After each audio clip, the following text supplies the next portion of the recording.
সুন্দর, এই জঙ্গল তাদের সুন্দর মনে হচ্ছে। চোখ থাকলেও তারা অন্ধ রে, তারা অন্ধ। তারা জানিস না এটা কিসের জঙ্গল। অনুভবে অলৌকিক, অনুভব বলে দেয় অলৌকিক রয়ে যায়। নমস্কার বন্ধুরা, স্বাগত জানাই অনুভবে অলৌকিকের নতুন একটা গা ছমছম এপিসোডে। শেষ পর্যন্ত শুনুন আর বলুন, আপনি কি বিশ্বাস করেন?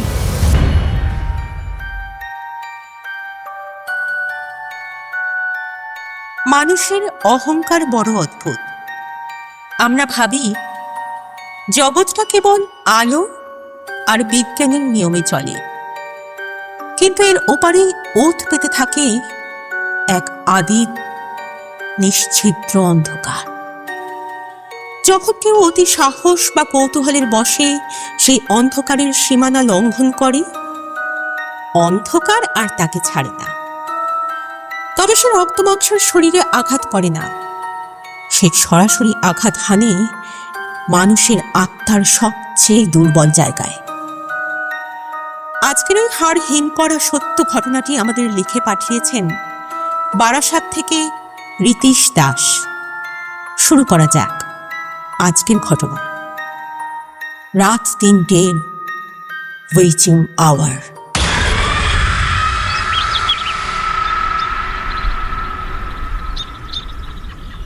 প্রিয় জয়দীপদা, তোমাকে এবং তোমাদের চ্যানেলের প্রত্যেককে জানাই ধন্যবাদ আমার ঘটনাটি বেছে নেওয়ার জন্য। ঘটনাটি ঘটেছিল 2021 সালের 1 জানুয়ারি। নতুন বছরের শুরুতে যখন মানুষ উৎসবের আলোয় মেতে উঠেছিল, আমি এবং আমার বন্ধু আদি পা বাড়িয়েছিলাম এমন এক পথে যার শেষ প্রান্তে কোনো আলো ছিল না।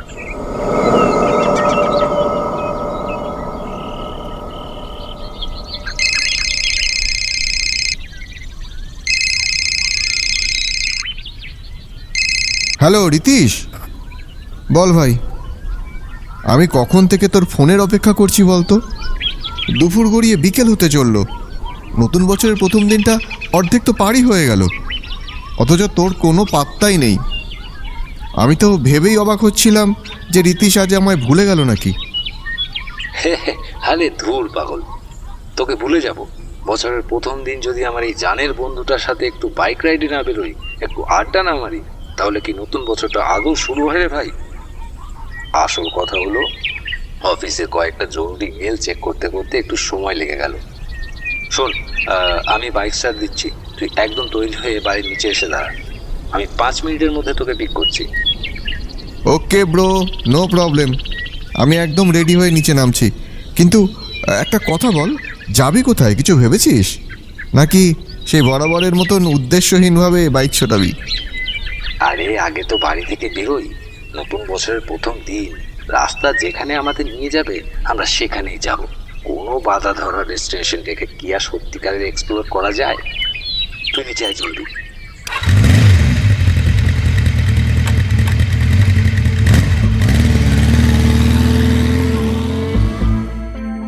শহরের চেনা পিচ রাস্তা পেরিয়ে বড় বড় ল্যাম্পপোস্টের আলো পিছনে ফেলে তাদের বাইক ছুটে চলল উত্তর 24 পরগনার কদম্বগাছির ভিতরের দিকে। পিচ রাস্তা একসময় শেষ হলো, আর সেখান থেকেই শুরু হলো এক লাল মাটির কাঁচা রাস্তা। দুপাশে সবুজ সর্ষে ক্ষেত আর বিভিন্ন শীতকালীন শাকসবজির চাষ। পরন্ত বিকেলের সেই ম্লান আলোয় চারপাশটা যেন কোনো শিল্পের ক্যানভাসের মতো লাগছিল, কিন্তু সেই সৌন্দর্যের আড়ালেই ওত পেতেছিল এক আদি নিস্তব্ধতা।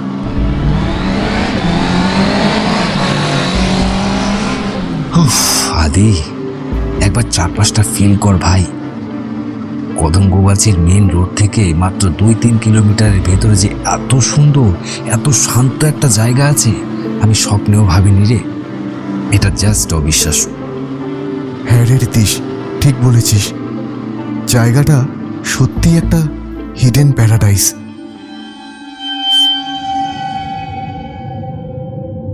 কিন্তু একটা জিনিস খেয়াল করেছিস, চারপাশটা বড্ড বেশি শান্ত রে।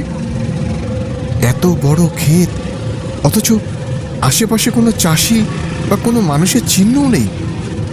এমনকি 1 কিলোমিটারের মধ্যে কোনো ঘরবাড়ি চোখে পড়ছে না। কেমন যেন একটা থমথমে নীরবতা, তাই না? সৌন্দর্য সবসময় সত্যের প্রতীক হয় না।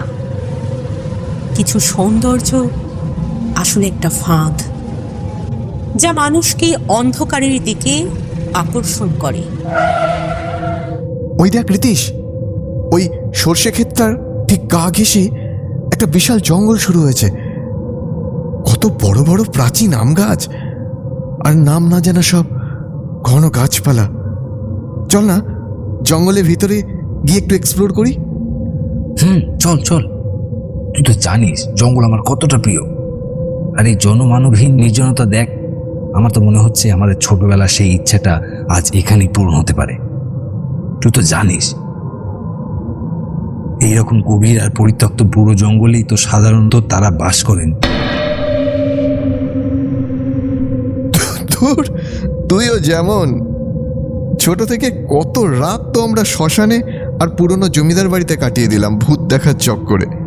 কোনোদিনও তো একটারও লেজও দেখতে পেলাম না। আজ এই নতুন বছরের প্রথম দিনে ভূত আমাদের দেখা দেবে? চল দেখি ভিতরে চল। দুই বন্ধু যখন কৌতূহলের বশে সেই ঘন অরণ্যের গভীরে প্রবেশ করল, তখন চারপাশের বাতাস যেন হঠাৎ করেই ভারী হয়ে উঠল।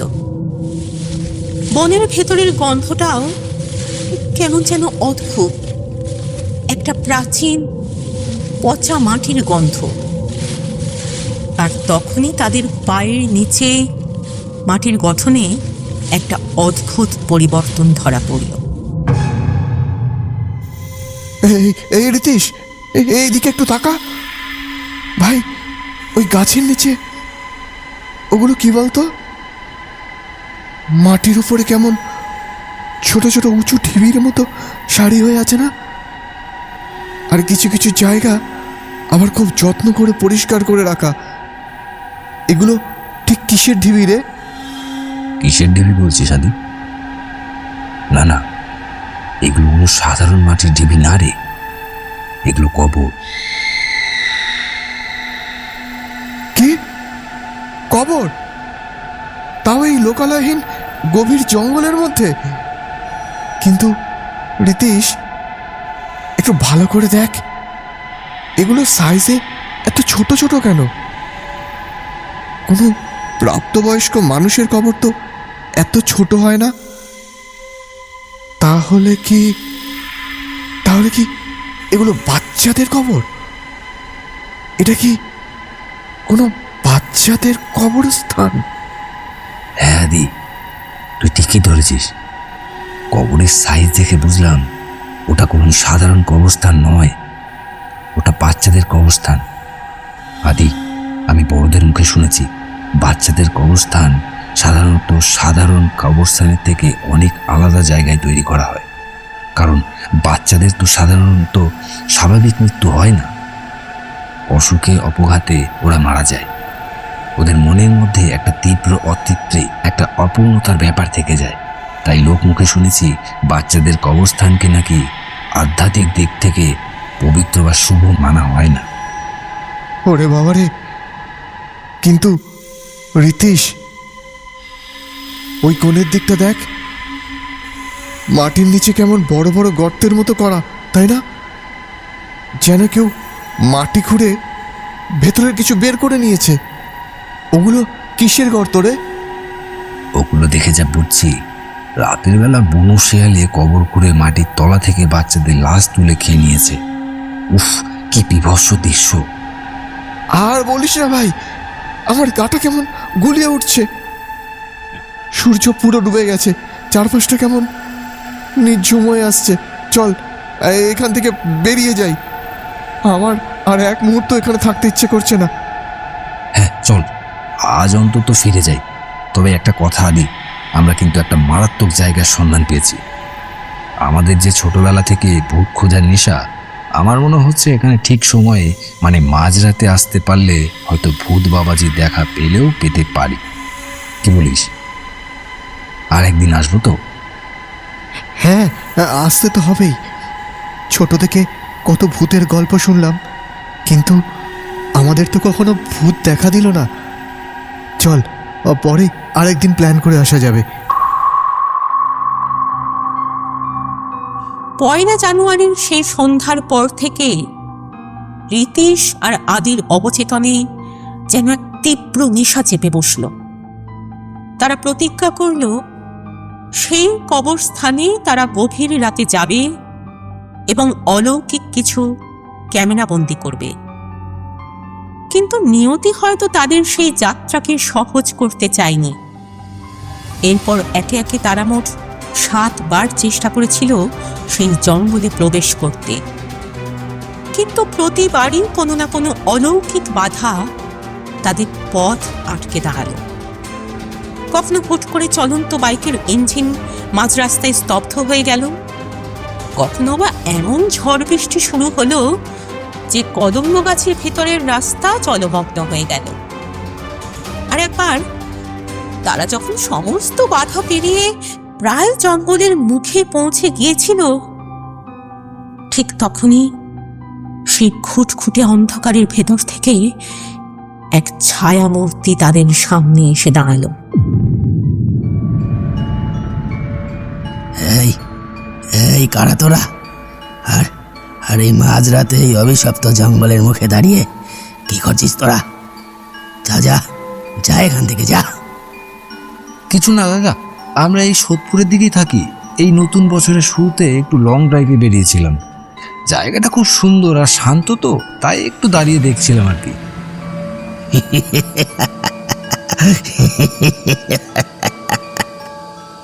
সুন্দর এই জঙ্গল তাদের সুন্দর মনে হচ্ছে। চোখ চোখ থাকলেও তারা অন্ধ রে, তারা অন্ধ। তারা জানিস না এটা কিসের জঙ্গল? কেন দাদা, কি আছে এখানে? আপনি অমন করে ধমকাচ্ছেন কেন আমাদের? এখানে নিষ্পাপ মৃত বাচ্চাদের খবর দেয়া হয়। এটা এই এলাকার বহু পুরানো বাচ্চাদের কবরস্থান। এখানে কোনো ভালো মানুষ সন্ধ্যার পর পা ফেলার সাহস পর্যন্ত পায় না। আর তোরা এই মাঝরাতে এখানে বিলাসিতা করতে এসেছিস? হ্যাঁ, এটা কোনো মানুষের ঘোরার জায়গা নয়। এখানে মৃত্যুর ছায়া ঘুরে বেড়ায়। নিজেদের ভালো চাস, চলে যা এখান থেকে, চলে যা। আর কোনোদিন যদি এই রাস্তার দিকে তোদের বাইকের আলো দেখেছি, তবে তোরা জ্যান্ত বাড়ি ফিরবি না। চলে যা এখান থেকে, চলে যা।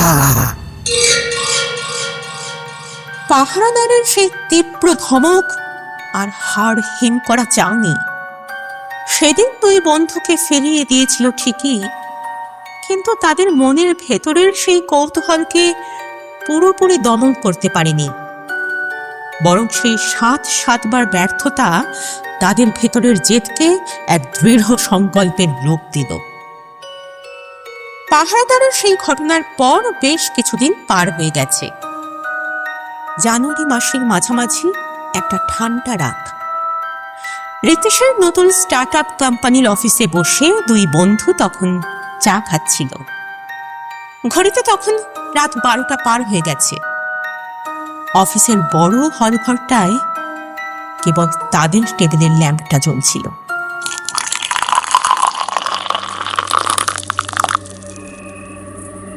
দেখ ভাই রীতিশ, আমি গত কয়েকদিন ধরে একটা জিনিসই ভাবছি। ওই জঙ্গলটায় আমাদের কেউ একজন বা কোনো একটা শক্তি ঢুকতে দিচ্ছে না। যতবারই আমরা প্ল্যান করছি কোনো না কোনো বাধা আসছে। এর মানে কি জানিস? এর মানে হলো সেখানে সত্যি কিছু একটা অলৌকিক আছে। আমাদের ছোটবেলার বিশ্বাসটা ভুল নয় ভাই, আমরা একদম ঠিক রাস্তাতে এগোচ্ছি। উফ, তুই আমার মনের কথাটাই বললি আদি, কিন্তু সমস্যা তো একটাই, আমরা তো সেখানে ঢুকতেই পারছি না। পাহারাদার তো সন্ধ্যার পর ওখানে কাউকে দেখলেই তাড়িয়ে দিচ্ছে। কিছু একটা ভাব ভাই, কোনো একটা উপায় বের কর। আমাদের সেখানে যেতেই হবে, ওই কৌতূহল আমাকে রাতে ঘুমোতে দিচ্ছে না রে। উপায় একটা আছে রীতিশ। আমরা প্রতিবার সন্ধ্যায় বা রাত 10টা-11টার দিকে গেছি। যদি আমরা একদম গভীর রাতে যাই, ধর রাত 3টে, যখন এই পৃথিবীর সমস্ত মানুষ গভীর ঘুমে আচ্ছন্ন থাকে, যখন প্রকৃতির উপর থেকে মানুষের সমস্ত নিয়ন্ত্রণ চলে যায়, সেই সময় কোনো পাহারাদার থাকবে না, আর কোনো বাধাও থাকবে না। একদম পারফেক্ট আইডিয়া ভাই, গুড আইডিয়া ব্রো। রাত 3টে হলো সেই সময় যাকে প্রাচীন শাস্ত্রে উইচিং আওয়ার বা অপশক্তির সময় বলা হয়। সেই সময় আমাদের বাধা দেওয়ার মতো কোনো জীবন্ত মানুষ থাকবে না। এটাই করব। অনেক তো হলো, এবার আমি নিজের চোখে সেই শক্তিকে দর্শন করেই ছাড়ব। তাহলে আজ রাতে যাওয়া যাক, কি বলিস? আজ তো অফিসের নিচে আবার গাড়িটাও পার্ক করা আছে, বাইক নয়, আজ আমরা গাড়ি নিয়েই বেরোব। হ্যাঁ, আজ রাতটাই পারফেক্ট। তবে একটা সমস্যা আছে। এত রাতে যদি আমরা বাড়ি থেকে বেরোতে চাই, বাড়ির লোক তো কোনোদিনই পারমিশন দেবে না। একটা কাজ করি, আমরা আজ রাতটা এই অফিসেই থেকে যাব। বাড়িতে ফোন করে বলে দিই যে আজ কাজের বড্ড চাপ, তাই অফিসেই নাইট স্টে করছি। আর সবাই যখন ঘুমিয়ে পড়বে, রাত ঠিক 2:45-এর দিকে আমরা গাড়ি নিয়ে কদম্বগাছির দিকে রওনা দেব। Deal done. তুই বাড়িতে ফোনটা করে নে, আমি গাড়ির চাবিটা রেডি রাখছি। রাত তখন ঠিক 3:10। কুয়াশায় মোড়া জনশূন্য পিচ রাস্তা ধরে রীতিশের গাড়ি ছুটে চলল সেই চিরপরিচিত কদম্বগাছির দিকে। চারপাশটা আক্ষরিক অর্থেই মৃত মানুষের শহরের মতো নিস্তব্ধ। রাস্তার দুপাশের স্ট্রিট লাইটগুলো কেমন যেন ম্লান হলুদ আলো ছড়াচ্ছে। গাড়ি যত ভেতরের দিকে এগোতে লাগলো, কুয়াশার চাদর তত ঘন হতে শুরু করল। একসময় গাড়িটা এসে পৌঁছল সেই অভিশপ্ত জঙ্গলের ঠিক সামনে। গাড়িটা থামার সাথে সাথেই যেন 1 সেকেন্ডের মধ্যে চারপাশের পুরো আবহাওয়াটা বদলে গেল। কোনো জাদু দিয়ে যেন কেউ চারপাশের বাতাস থেকে সমস্ত অক্সিজেন শুষে নিল। রীতিশ ছিল চালকের আসনে, অর্থাৎ ড্রাইভার সিটে। গাড়ির ডান দিকের কাঁচটা নামালেই সরাসরি সেই নিকষ কালো জঙ্গল। জঙ্গলটা আজ যেন এক জীবন্ত রাক্ষসের মতো হাঁ করে দাঁড়িয়ে আছে। দেখ তো চারপাশটা, আমরা ঠিক জায়গায় এসেছি তো রে। আজ কেন জানি না জায়গাটাকে আমি চিনতেই পারছি না। হ্যাঁ রীতিশ, এটাই সেই জায়গা। কিন্তু আজ জঙ্গলটা কেমন অন্যরকম লাগছে রে। দেখ, কোনো বাতাস নেই, অথচ প্রাচীন আম গাছের ডালগুলো কেমন যেন আমাদের গাড়ির দিকেই ঝুঁকে আসছে। মনে হচ্ছে ওরা আমাদের চেপে ধরতে চাইছে। রীতিশ, আমার মন বলছে এখানে আমাদের বড় বিপদ হতে পারে রে। এক প্রচণ্ড নেগেটিভ এনার্জি আমার বুকে পাথরের মতো চেপে ধরছে। চল ভাই, ফিরে যাই। গাড়ি থেকে নামার কোনো দরকার নেই, প্লিজ গাড়ি ঘোড়া। কিন্তু রীতিশের ভেতরের সেই আদিম জেদ আর অতি সাহস তাকে আদির কথা শুনতে দিল না। সে নিজেকে মনে মনে বলল, আমি রীতিশ, আমি কোনো অদৃশ্য শক্তিকে ভয় পাই না। সে আদির দিকে না তাকিয়েই গাড়ির দরজাটা খুলে এক ঝটকায় বাইরে নেমে পড়ল। রীতিশ গাড়ি থেকে নেমে দ্রুত পায়ে হেঁটে গাড়ির বাম দিকে, অর্থাৎ যেখানে আদি বসেছিল সেদিকে এসে দাঁড়ালো। কিন্তু জাস্ট 1 সেকেন্ড। গাড়ি থেকে নামার পরে রিতীশের মনের ভেতরের সেই সমস্ত সাহস যেন কর্পূরের মতো উবে গেল। তার মনে হলো, এসে কি করলো? কেন সে গাড়ি থেকে নামলো? এ আমি কি করলাম?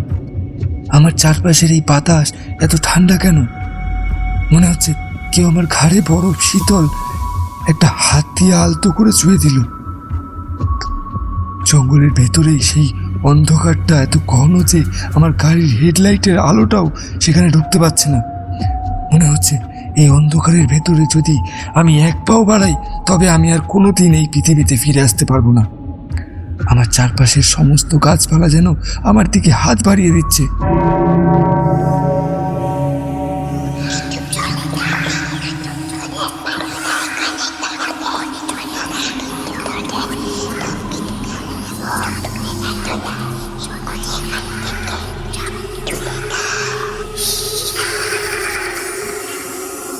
এই এই আদি, শুনতে পেলি তুই?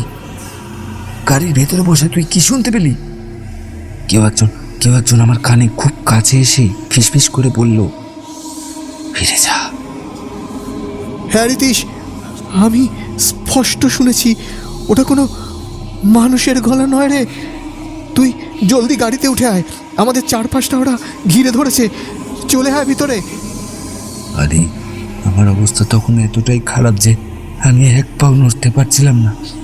আমার মনে হচ্ছিল আমার পা দুটো কেউ মাটির সাথে পেরেক দিয়ে গেঁথে দিয়েছে। আর সবচেয়ে বড় সমস্যা হলো আমি ড্রাইভার সিট থেকে নেমে বাম দিকে চলে এসেছি। আমাকে গাড়িতে উঠতে গেলে আবার ঘুরে ডান দিকে যেতে হবে, অর্থাৎ সরাসরি ওই কবরস্থানের অন্ধকারে গা ঘেঁষে। এই সামান্য 5টা পা ফেলার সাহসও আমার হচ্ছিল না রে। মনে হচ্ছিল ওই দিকে গেলেই অন্ধকার থেকে কোনো হাত এসে আমাকে টেনে ভেতরে নিয়ে যাবে। ভয় যখন মানুষের মস্তিষ্ককে অবশ করে দেয়, তখন মানুষ তার আদিম আত্মরক্ষার প্রবৃত্তির ওপর ভরসা করে। রিতীশ তার শরীরের সমস্ত শক্তি এক জায়গায় জড়ো করে প্রায় চোখ বন্ধ করে এক লাফ দিয়ে গাড়ির ড্রাইভার সিটে গিয়ে বসলো এবং সজোরে দরজাটা বন্ধ করে লক করে দিল। তারা গাড়ির ভেতরে বসে রইল। বাইরে কি ঘটছে দেখার জন্য তারা আরও প্রায় 10 মিনিটের মতো গাড়ির হেডলাইট চালিয়ে নিস্তব্ধতায় অপেক্ষা করল। কিন্তু বাইরে আর কোনো শব্দ বা কোনো দৃশ্যমান অবয়ব দেখা গেল না। কেবল এক ভয়ঙ্কর দম বন্ধ করা মানসিক চাপ তাদের উপর চেপে রইল। রিতীশ, আর 1 সেকেন্ডও নয়, গাড়ি ঘোড়া, এক্ষুনি এখান থেকে পালা। কদম্বগাছি থেকে সোদপুরের অফিসের ফেরার পুরোটা পথ প্রায় 8 ঘন্টার রাস্তা। রিতীশ আর আদি একটি বাড়ির জন্য একে অপরের সাথে কোনো কথা বলেনি। এক অদ্ভুত অলৌকিক নীরবতা তাদের ঠোঁট দুটোকে যেন আঠা দিয়ে আটকে দিয়েছে। অফিসে ফিরে গাড়িটা পার্কিং লটে রেখে তারা সোজা ওপরে চলে গেল এবং ক্লান্তিতে ঘরে শুয়ে পড়ল। কিন্তু তারা জানতো না, অন্ধকার তাদের পিছু ছাড়েনি। সে অলক্ষ্যেই তাদের সাথে গাড়ির ব্যাক সিটে বসে চলে এসেছে। আদি, এই আদি, ওঠ ভাই, সকাল হয়ে গেছে, রোদের আলো ফুটে গেছে চারিদিকে। চল এবার বাড়ি ফেরা যাক। কাল রাতের ওই ঘোরের পর আর অফিসে ভালো লাগছে না। চল। কাল রাতে যা ঘটেছে তারপর আমার মাথাটা বড্ড দপদপ করছে রে। নিচে চল। এই আদি, জলদি এদিকে আয়। আমাদের গাড়ির পেছনের কাজটা একবার দেখ, এগুলো কিসের দাগ রে? ও মাই গড রিতীশ, এগুলো এগুলো তো কোনো বাচ্চার হাতের ছাপ রে। ভালো করে দেখ, ছোট ছোট আঙুল, ছোট হাতের তালু ধুলোর উপর স্পষ্ট বসে আছে। হাতের সাইজ দেখে তো মনে হচ্ছে বাচ্চার বয়স কোনোভাবেই 1 থেকে 2 বছরের বেশি হবে না।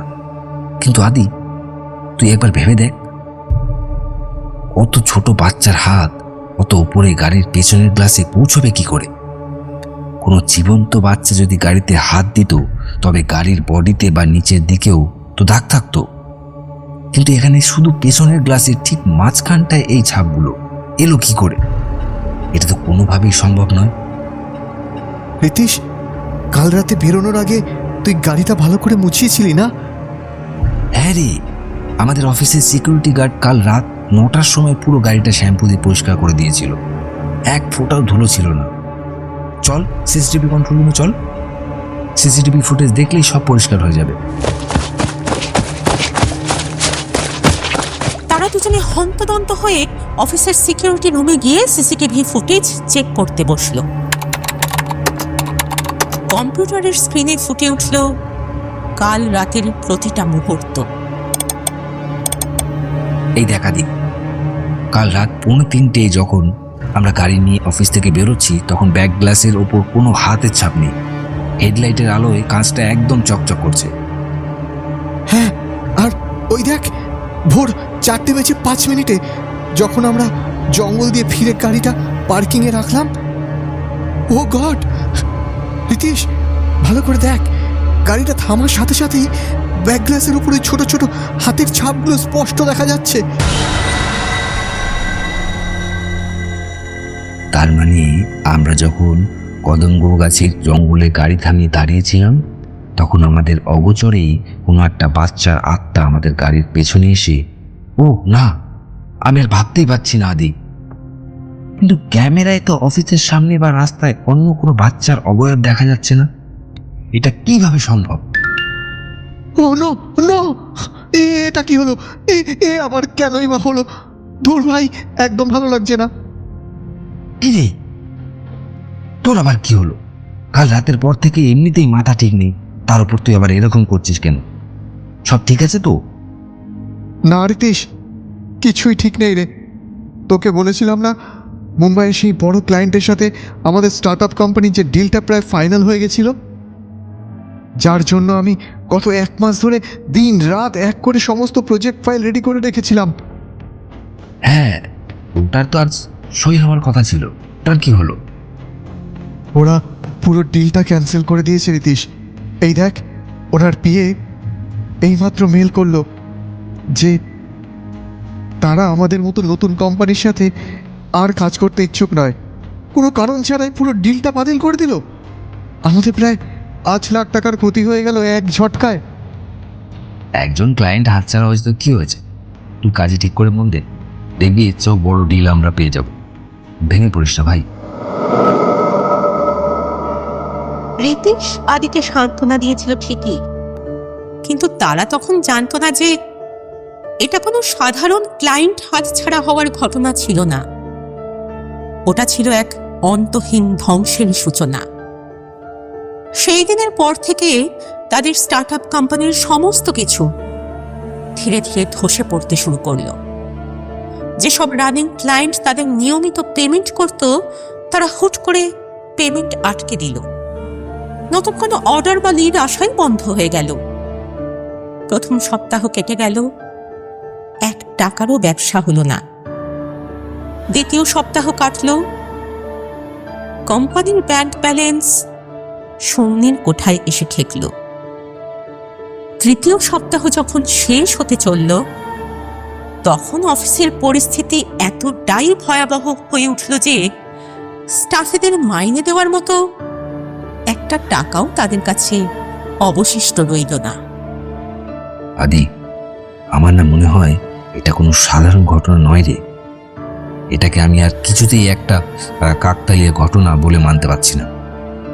তুই ঠিক বলেছিস রীতিশ, আমি মানছি ব্যবসায় উত্থান পতন থাকে, কিন্তু এভাবে এক নাগাড়ে 3 সপ্তাহ একটা কোম্পানির সমস্ত কাজ স্তব্ধ হয়ে যাওয়া, পুরনো ক্লায়েন্টদের হুট করে চলে যাওয়া, এটা নর্মাল নয় ভাই। এভাবে আর 1 সপ্তাহ চললে আমাদের কোম্পানি তো দেউলিয়া হয়ে যাবে। আমরা আমাদের এমপ্লয়িজদের মায়না দিতে পারবো না, আমাদের রাস্তায় বসতে হবে। আমার বারবার ওই 1 জানুয়ারি রাতের কথা মনে পড়ছে রে আদি। সিসিটিভি ফুটেজে সেই বাচ্চার হাতের ছাপ আর ওই কানের কাছে ভেসে আসা ফিসফিসানি, তোদের সব কিছু কেড়ে নেওয়া হবে। তার মানে কি ওই জঙ্গলে যাওয়ার খেসারত দিচ্ছি আমরা? এই রিতীশ, শোন না, একবার অভির কাছে যাবি? তোর মনে আছে আমাদের কলেজের বন্ধু অভি? ও তো এখন ইঞ্জিনিয়ারিং পাশ করে একটা বড় মাল্টিন্যাশনাল কোম্পানিতে চাকরি করছে। কিন্তু তোকে বলেছিলাম না, ও কিন্তু পড়াশোনার পাশাপাশি এসব অলৌকিক শক্তি, প্রাচীন তন্ত্র এবং অশরীরী আত্মা নিয়ে প্রচুর চর্চা করতো আগে। আমি শুনেছিলাম ওর এই বিষয়ে বেশ ভালো জ্ঞান আছে। চল না একবার অভির বাড়ি গিয়ে ওকে সবটা খুলে বলি, হয়তো ও আমাদের এই নরক থেকে বের হওয়ার কোনো একটা রাস্তা দেখাতে পারবে। তুই ঠিকই বলেছিস, যখন সব রাস্তা বন্ধ হয়ে যায় তখন বিশ্বাসের দরজায় কড়া নাড়তেই হয়। তুই এক কাজ কর, অভিকে এখনই একটা ফোন লাগা, ও বাড়িতে আছে কিনা জেনে নে।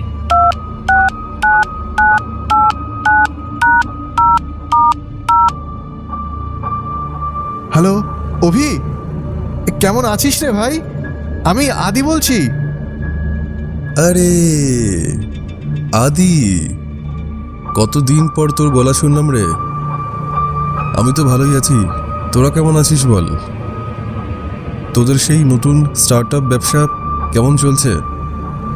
ফেসবুকে তো তোদের কোম্পানির প্রচুর সাকসেসের ছবি দেখি রে। শোন না অভি ভাই, ফেসবুকে যা দেখছিস ওটা অতীত। বর্তমানে আমরা এক মারাত্মক বিপদে পড়ে গেছি রে, খুব বিপদে পড়ে তোকে আজ ফোন করলাম। আমাদের বাঁচা ভাই। কি হয়েছে রিতীশ? তোদের গলার স্বর এমন শোনাচ্ছে কেন? কোনো আইনি সমস্যা নাকি ফিনান্সিয়াল ফ্রড? ফোনে সব বলা যাবে না রে অভি। আজ বিকেলবেলা আমি আর আদি সরাসরি তোর বাড়ি আসছি, তুই থাকবি তো বাড়িতে? দয়া করে কোথাও যাস না ভাই। আচ্ছা, তোরা চলে আয়। তোদের গলার আওয়াজ শুনেই বুঝতে পারছি সমস্যাটা গভীর। তোরা আয়, আমি বাড়িতেই আছি। সামনাসামনি শুনলে তোদের সমস্যাটা আমি ভালো করে বুঝতে পারবো। বিকেল ঠিক 4:30 সময় রিতীশ আর আদি এসে পৌঁছালো অভির বাড়িতে। ঘরের দরজাটা ভালো করে বন্ধ করে তারা শান্ত হয়ে বসল। রিতীশ তার পকেট থেকে সেই সিসিটিভি ফুটেজের স্ক্রিনশট আর তার ডায়েরিটা বের করল। তারপর 1 জানুয়ারি থেকে শুরু করে রাত 3টের সেই ভয়াবহ অভিযান এবং সিসিটিভির বাচ্চার হাতের ছাপ, প্রতিটা ঘটনা হুবহু খুলে বলল অভিকে। পুরো ঘটনাটা শোনার পর অভি দীর্ঘক্ষণ কোনো কথা বলল না। সে চোখ বন্ধ করে সোফায় হেলান দিয়ে বসে রইল। ঘরের ভেতর এক থমথমে নীরবতা বিরাজ করতে লাগলো। তোদের পুরো কাহিনীটা আমি শুনলাম, কিন্তু তোরা তো জানিস আমি এখন এইসব অতিপ্রাকৃতিক শক্তির চর্চা অনেক দিন হলো ছেড়ে দিয়েছি। চাকরি আর সংসারের চাপে পুরনো অনেক জিনিস এখন আমার আর ভালো করে মনে নেই রে। প্লিজ অভি ভাই, এভাবে হাত তুলে দিস না রে।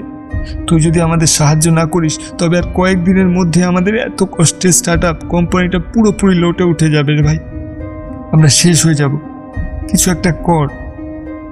আচ্ছা, তোরা শান্ত হ, আমি তো দেখছি কি করা যায়। একটা সমাধান তো করতেই হবে। রিতীশ, আমাকে একটা কথা বল, তোরা এই ডায়েরিতে যে ডেটগুলো নোট করেছিস, তোরা কি সত্যি ওই বাচ্চাদের কবরস্থানে যাওয়ার জন্য মাঝরাতে ঠিক 7 বার চেষ্টা করেছিলে? হ্যাঁ অভি, পুরো 7 বার। তার একবার কমও না বেশিও না। আমি প্রতিবার যেদিন যেতে গিয়েও কোনো অদ্ভুত কারণে বাধা পেয়ে ফিরে এসেছি। সেই ডেটগুলো আমার ডায়েরিতে নোট করে রেখেছিলাম। এই দেখ। আর তোরা শেষবার গেছিলি ঠিক 3 সপ্তাহ আগে মাঝরাতে, তাই তো? হ্যাঁ অভি, রাত 3টের সময় আমরা গাড়ি নিয়ে ওই জঙ্গলের মুখে গিয়ে দাঁড়িয়েছিলাম। এবার পুরো সমীকরণটা আমার কাছে একদম পরিষ্কার হয়ে গেছে। তোরা একটা মারাত্মক ভুল করেছিস রে রীতিশ। তোরা ওই নিষ্পাপ অতৃপ্ত শিশুদের আত্মার শান্তিতে বিঘ্ন ঘটিয়েছিস। তোরা ওদের সীমানার মধ্যে ঢুকে ওদের কাজে বাধা দিয়েছিস, আর সেই কারণেই সেই অপশক্তি তোদের উপর চরম অসন্তুষ্ট হয়েছে এবং তোদের পিছু নিয়েছে। কিন্তু অভি, ওটা যদি বাচ্চার আত্মা হবে তবে সে তো আমাদের কোনো শারীরিক ক্ষতি করেনি। আমাদের গাড়ির অ্যাক্সিডেন্ট হতে পারত, আমরা অসুস্থ হয়ে যেতে পারতাম, কিন্তু আমাদের শরীরে তো কোনো ক্ষতিই হয়নি। তোদের শরীরের ক্ষতি ওরা করবে কি করে? তোরা দুজনেই ছোটবেলা থেকে অত্যন্ত সাহসী। তোরা মানসিকভাবে বড় বেশি স্ট্রং। তোদের সামনে যদি কোনো কঙ্কাল বা ভূত এসে দাঁড়াতো, তোরা হয়তো ভয় পেতিস, কিন্তু তোরা ভেঙে পড়তিস না। তোরা উল্টে ওটার ভিডিও বানানোর চেষ্টা করতি। নেগেটিভ এনার্জির একটা বড় নিয়ম আছে, ওরা মানুষের শরীরে তখন বাধা দিতে পারে না যখন মানুষের মন শক্ত থাকে। তাই ওরা তোদের সবচেয়ে দুর্বল জায়গায় আঘাত করেছে। তোদের সবচেয়ে দুর্বল জায়গা মানে আমাদের ব্যবসা? এক্স্যাক্টলি। এই স্টার্ট আপ কোম্পানিটা হলো তোদের দুজনের ধ্যান, জ্ঞান, তোদের স্বপ্ন, তোদের জীবনের সবথেকে বড় দুর্বলতা। তোরা তোদের ক্যারিয়ার নিয়ে বড্ড বেশি পজিটিভ। ওই অতৃপ্ত আত্মারা খুব ভালো করেই জানে যে তোদের শরীরে আঘাত করলে তোরা হয়তো লড়াই করতিস, কিন্তু তোদের এই ব্যবসায় যদি আঘাত করা যায় তবে তোরা মানসিক আর আর্থিকভাবে একেবারে দেউলিয়া হয়ে যাবি, ভেতর থেকে ভেঙে চুরমার হয়ে যাবি। আর ঠিক সেটাই ওরা করেছে। তোদের সেই দুর্বল জায়গায় অদৃশ্য আঘাত হেনে তোদের ব্যবসাটাকে ওরা স্তব্ধ করে দিয়েছে। তাহলে তাহলে এখন উপায় কি হবে? এর থেকে রক্ষা পাবো কি করে? এই অদৃশ্য অভিশাপ থেকে আমাদের মুক্তি দে ভাই। এত পরিশ্রম করে চোখের জল ফেলে আমরা এই কোম্পানিটা বানিয়েছি, এটা এইভাবে চোখের সামনে শেষ হয়ে যাবে? আমরা কোনোভাবেই মেনে নিতে পারছি না রে। হ্যাঁ অভি, প্লিজ কিছু একটা কর, আমাদের বাঁচা ভাই। দুই বন্ধুর এই আকুল আর্তনাদ দেখে অভি আর স্থির থাকতে পারল না। সে তার আলমারি থেকে প্রাচীন কিছু শাস্ত্রীয় গ্রন্থ বের করল। তারপর রীতিশ আর আদিকে কিছু বিশেষ নির্দেশ দিল। সেই অতৃপ্ত শিশুদের আত্মার শান্তির জন্য বিশেষ কিছু প্রার্থনা, অফিসের চারপাশটা শুদ্ধিকরণ করার কিছু প্রাচীন নিয়ম এবং নির্দিষ্ট কিছু উপাচার পালন করার আদেশ দিল ও। রীতিশ আর আদি কোনো রকম তর্ক না করে সম্পূর্ণ ভক্তি ও চরম ভয়ের সাথে অভির দেওয়া সেই সমস্ত নির্দেশ অক্ষরে অক্ষরে পালন করতে শুরু করল। আর অলৌকিকভাবেই হোক বা ঈশ্বরের অসীম কৃপায় সেই নিরাময়ের নিয়মগুলো সম্পূর্ণ হওয়ার ঠিক ৪র্থ দিনে মিরাকেলের মতো তাদের থমকে যাওয়া ব্যবসা আবার সচল হতে শুরু করলো। সেই মুম্বাইয়ের ক্লায়েন্ট নিজে থেকে ফোন করে ডিলটা আবার রিনিউ করলো। আটকে থাকা সমস্ত পেমেন্ট ক্লিয়ার হয়ে গেল। কোম্পানির স্টাফদের মাইনেও তারা সঠিক সময়ে মিটিয়ে দিতে পারল। ধীরে ধীরে কেটে গেল সেই অভিশপ্ত কালো ছায়া। এই মহাবিশ্বে এমন কিছু শক্তি আছে যাদের চর্মচক্ষু দিয়ে দেখা যায় না, শুধু অনুভব করা যায়।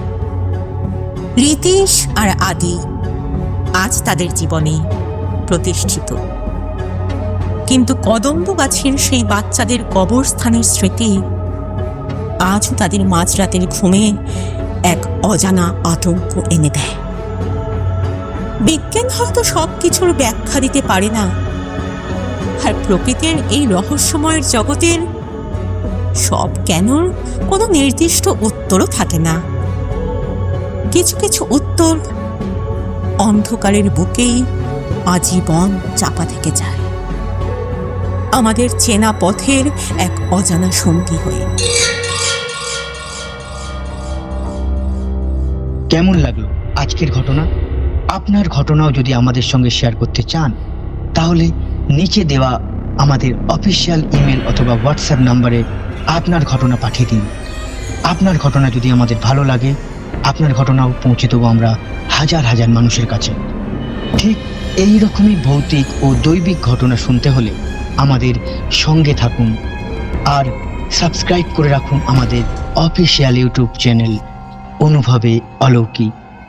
এমন কিছু ঘটনা থাকে যেগুলো শেষ হয়ে গেলেও মনের ভেতর থেকে যায়। আজ এখানেই শেষ, দেখা হবে পরের কোনো নতুন অভিজ্ঞতার ঘটনা নিয়ে। ভালো থাকবেন, সুস্থ থাকবেন আর অজানাকে অবহেলা করবেন না।